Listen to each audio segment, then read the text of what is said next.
and welcome to Megger's Technical Support video series, Frequently Asked Questions. In this video, we will discuss instruments that use the three-phase turns ratio and winding resistance form 56,000. Let's get started. Once PowerDB has opened, you'll be presented with a selection of instruments.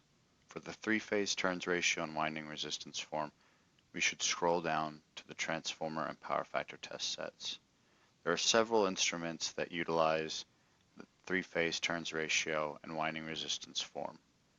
One of them is the MWA capable of three-phase turns ratio and winding resistance measurements. Another is the TTR-U3 that's capable of three-phase simultaneous turns ratio testing. The other is the TTR-300 series, which is capable of three-phase turns ratio testing. Once you select the instrument, you will come up with the instrument configuration, in which you just need to select the appropriate serial port that you've plugged the instrument into, select OK, and then now you can choose your three-phase turns ratio and winding resistance form. Another is the MTO-300 series, which is the three-phase winding resistance test set.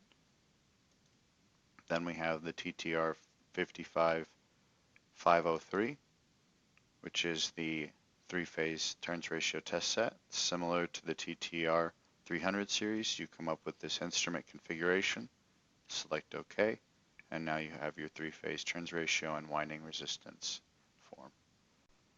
And lastly, we have the MTO-250 that utilizes Ethernet communication for control of the device. This concludes the instruments that will use the three-phase turns ratio and winding resistance form 56,000. Visit the Megger YouTube channel for more videos, including technical webinars, product overviews, and other how-to presentations similar to this one.